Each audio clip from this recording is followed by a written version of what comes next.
You भी याद रखिएगा। यू से यूरेनस, भी से विनस, यू भी हमेशा याद रखिएगा, यू भी पूर्व से पश्चिम में।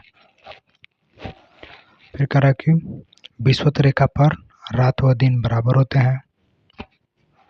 विषुवत रेखा पर रात और दिन बराबर होते हैं क्योंकि सूर्य सीधे एकदम, ठीक समझ गए होंगे। चंद्रमा अपने अक्ष पर 5 डिग्री झुका हुआ है। सूर्य, चंद्रमा और पृथ्वी एक सीधी रेखा में हो तो इसे व्युति या सिजकी कहते हैं। देखिए, सूर्य, चंद्रमा और पृथ्वी अगर एक सीधा में हो तो, यानी सरल रेखा में हो तो इसे सिजकी याद रखें, सीधा सिजकी, ठीक। पृथ्वी पर सबसे उच्चतम तापमान 25 डिग्री उत्तरी अक्षांश पर दर्ज किया गया। फिर कह रहा है कि ध्रुव पर वार्षिक तापांतर सर्वाधिक पाया जाता है। ध्रुव पर वार्षिक तापांतर। फिर कह रहा है कि हैली, गेल एवं विल्सन पुच्छल तारा या धूमकेतु है। ये सब पुच्छल तारा या धूमकेतु है। सूर्य को स्थिर या गतिहीन मानकर पृथ्वी द्वारा उनके परिक्रमण गणना दिवसों के आधार पर ही की जाती है। उसे सौर दिवस कहा जाता है। इसका काल 24 घंटे का होता है।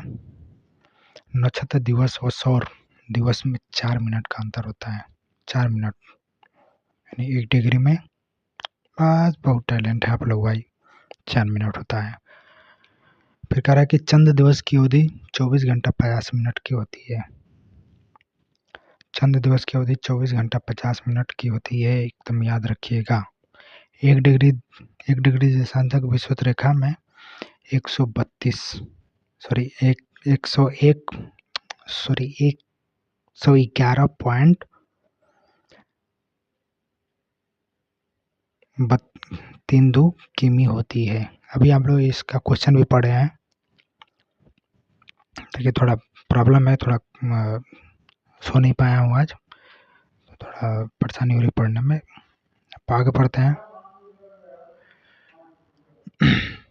पृथ्वी पर खींचे गए अक्षांश वृत्तों में विषुवत वृत्त सबसे बड़ा होता है,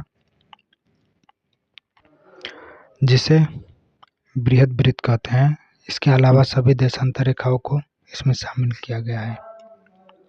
जीरो देशांतर रेखा, जीरो अक्षांश रेखा को गिनी की खाड़ी भाई अटलांटिक महासागर में, कर्क रेखा को अल्जीरिया में, मकर रेखा को अटलांटिक महासागर में, जिसे नामीबिया के पश्चिम बोलते हैं, तथा आर्कटिक वृत्त को नॉर्वेजियन सागर में प्रतिच्छेदित करती है।